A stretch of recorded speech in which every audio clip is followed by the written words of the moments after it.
Hey guys, Billy Davidson here with Davidson Pressure Washing and Painting. In this video, I'm going to teach you how to pressure wash a house safely.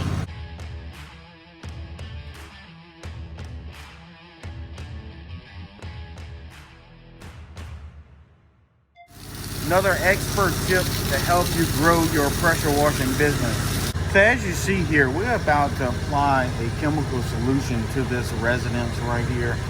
And I know a lot of you may say, well, this has never happened to you, but if this has happened to you, go ahead and drop a comment in the box below. As you see here, the sun is brilliantly shining on this wall. This wall is hot to the touch. That glass is also hot to the touch. How do I know? You see the sun reflecting off of it. Now, I didn't get up there and touch it, but a little bit of common sense would probably tell me that's probably going to be hot to the touch. This garage door also is hot to the touch. As you see, I'm wetting it down to kind of cool it off, kind of thermo transfer some of that heat out of this garage door and this glass through evaporation. Now, why we want to do this? One main reason why we want to do it is we are about to apply a surfactant and a sodium hypochlorite. Both are very important for this topic of conversation.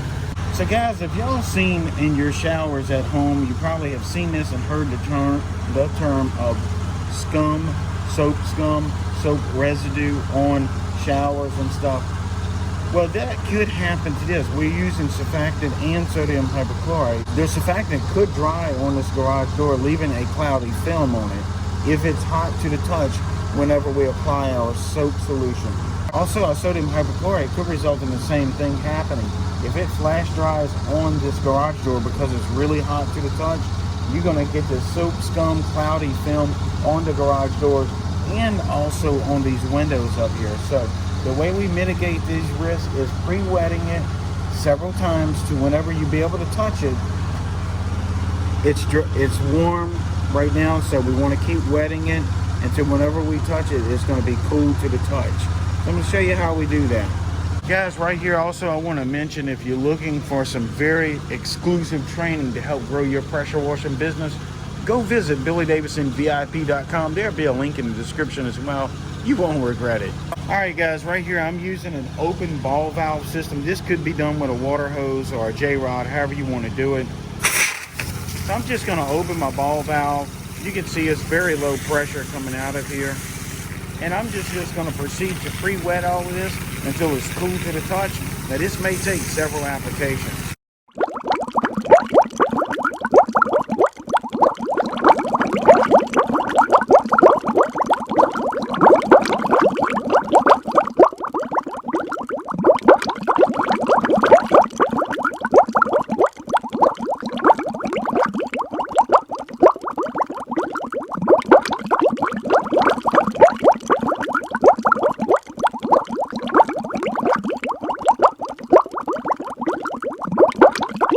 Guys, we got this good and pre-wet. Let's get in here and feel it and actually touch it with our hand to make sure this is cooled off. All right guys, we're still feeling some heat coming from this, so we probably need to pre-wet it again.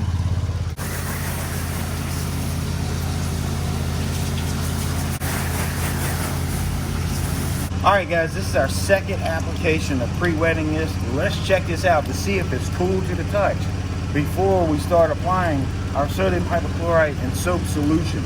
Guys, we're good to go. It's cool to the touch, but guess what? I need to do this now. I can't go walk around the corner and get involved in something else and this all dry up, and then I'd have to go through the process again. So let's get it done while we can. Pre-wet that again. All right guys, here we go again. I'm about to apply my soap and sodium hypochlorite solution. Now I don't have a lot of surfactant in this on purpose, really not needed.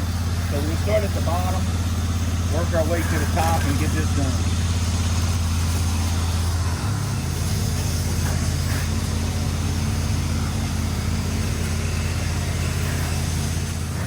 All right guys, so we're back about 5 minutes later. This is already ready to be rinsed off. Now, note of caution here, if you still have mildew present or mold or something you need to clean, you can keep reapplying your soap and SH solution. If you're looking for a chemical ratio chart, I have a chemical ratio chart that teaches you exactly how to mix this for all types of surfaces on BillyDavidsonVIP.com. Just click on that link, scroll down until you see the title, How to Mix a Soft Wash, and there's a PDF chemical ratio chart in there, also a training video attached to it. Now, if you have mildew still present, you can reapply that soap solution as many times as you would like. But keep in mind, don't let it dry in between applications. Don't let this door heat up. Don't let that glass heat up. So you need to be mindful and keep right here. Don't walk around the corner and get involved with something around there and forget about this and this stuff flash dry on you. So now we're ready to rinse. This is all cleaned up again. You want to use a soft fan tip for rinsing. If you require any pressure to clean it, you probably need to revisit the chemical application again. Maybe mix your strength a little bit stronger, maybe reapply, that sort of thing. But under no circumstances, we want to use a pressure tip on any of these surfaces that you see in this video. So right here, I just got my wand and my J-rod attached. Again, I'm going to watch my burst pressure. If you have a soft unloader, that's fine. But if you have an unloader, like most people have, this burst pressure coming out of this gun as soon as you pull this trigger could damage your siding or mark up this door. So we're going to relieve our burst pressure in a safe manner off to the side here. Once that burst pressure has been relieved and we have a continuous flow of a gentle rinse pressure, we're just going to rinse from top to bottom.